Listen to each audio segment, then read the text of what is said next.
畫面中呢劈嘢啦，睇落去可能就有啲核突，但係佢個味道香濃惹味，令人難以抗拒。好多人食過之後啦，都會翻尋味。有咗呢劈嘢，你就可以做到好多唔同類型嘅美食。出邊買翻嚟嘅成本就要20蚊到30蚊左右，先得個200克，差唔多同等嘅價錢啦。自己買材料做出嚟啦，就有成1公斤多。咁今日我要分享呢一樣嘢啦，就係港式嘅咖喱蛋。大家好，我係 Jerry。咖喱蛋喺香港好多餐廳嘅廚房裏面啦，都會用到嘅。茶樓啦就會攞嚟做一點心啊，例如咖喱魷魚啊、咖喱角。茶餐廳就會用嚟做一個星洲炒米，或者一個咖喱牛腩。街頭小食就更加唔使講，就係大家都認識嘅咖喱魚蛋。所以今日分享呢個咖喱蛋食譜，都可以用喺好多唔同港式美食入邊嘅。好啦，唔講咁多廢話，依家馬上開始。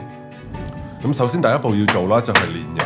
咁呢度啦，我就會用香茅、洋葱、橙皮、蘋果同埋一啲椰子去煉呢個油嘅。全部都係煉油嘅，唔使切靚佢噶啦，求其得噶啦。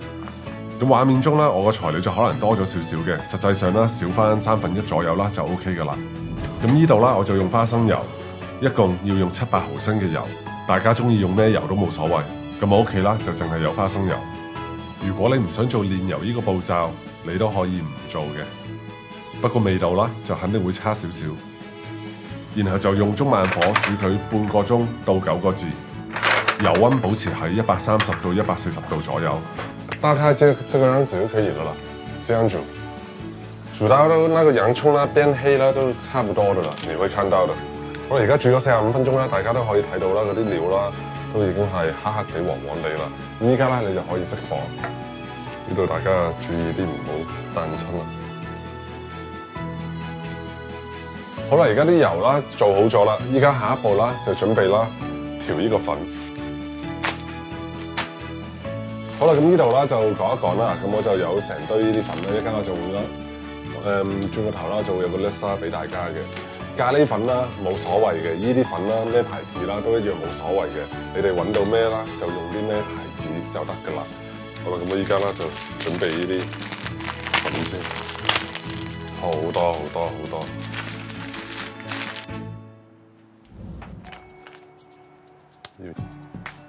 要清。咁我就唔建議開頭調咁辣嘅，因為當你攞啲咖喱啦，當你攞呢個咖喱蛋啦攞去煮呢個咖喱魚蛋又好啊，牛腩又好啊，咖喱牛腩嗰啲都好啊，咁到時你會再落辣椒㗎嘛，所以呢個蛋啦你就唔需要落到咁辣㗎啦。不過14克，又話20克一包，佢呃咗6克。你別動，你別動，你別動。去皮了沒有呀？相當於有50克的誤差。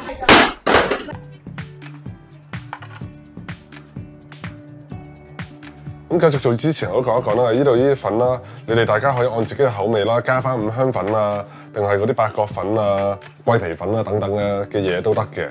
按自己口味去調，啱你自己嗰個味道啊。好啦，咁所有材料咧就喺度啦。今日煉完嘅油，另外啦就有乾葱、蒜蓉、蝦米、糖鹽味精。咁而家啦就開始啦製作呢個咖喱蛋啦。咁大家啦就記得開大屋企嘅抽氣先啦。咁我呢個食譜啦就會用大概700毫升度嘅油嘅。咁依家我先落啲油落去先，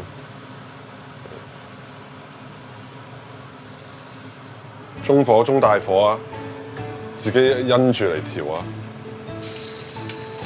咁我就唔會一次過落晒啦，個油個溫啦就會降得好快㗎。咁你 keep 住佢大概84度度啦，差唔多㗎啦，83、84度度，煮咗1分鐘多啲度啦。咁而家將個蒜蓉落埋落去。側邊嗰啲邊啦，呢啲蒜蓉咧要鏟翻落去，唔係嘅話啦，佢就會燶咗噶啦。咁如果你煮嗰個蒜蓉同埋呢啲乾葱啦，啲水分煮唔走嘅話啦，咁你個醬啦就好容易會反咗嘅。不過如果你煮得耐個頭啦，亦都啦好容易燶咗嘅。OK， 唉，我依家先醒。啊，好啦，咁啲蒜蓉都煮咗差唔多啦，我將啲蝦米落埋落去，一唔夠油嘅話啦，就再落，加油落去啦，就開翻大火少少。好，咁而家煮咗有5分鐘到啦，咁我就將埋啲咖喱粉啊嗰啲啊就放埋落去噶啦。咁呢度我就開細少少個火。哎呦！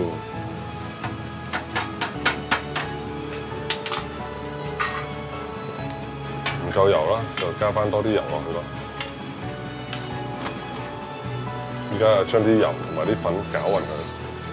咁大家要一直鏟佢啊，唔係啊，一燶咗啦，咁你成兜嘢廢㗎啦，記住，滾滾地。哎呀，我彈到手嚟咗。好啦，咁而家啦，就將啲調味料落埋落去，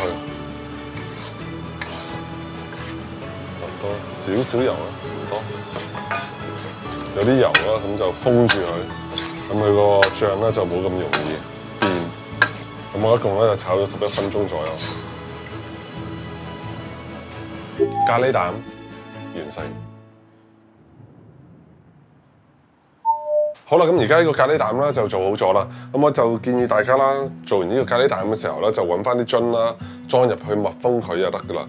嗱，有咗呢個咖喱蛋啦，所有港式嘅咖喱牛腩啊、咖喱魚蛋啊各方面啊，你哋就可以用呢個食譜去做噶啦。點翻個 like 俾我啊！嗱，自己做嘅咖喱蛋咧就可以落多啲啊，糖、鹽，再加，因為呢個係個蛋嚟嘅，所以咧我就唔會落咁重味嘅。買翻嚟啲魚蛋，魚蛋你煮熱佢啦，就係噶啦，個味道啦喺表面就得噶啦，所以你個醬汁啦通常就要鹹啲嘅。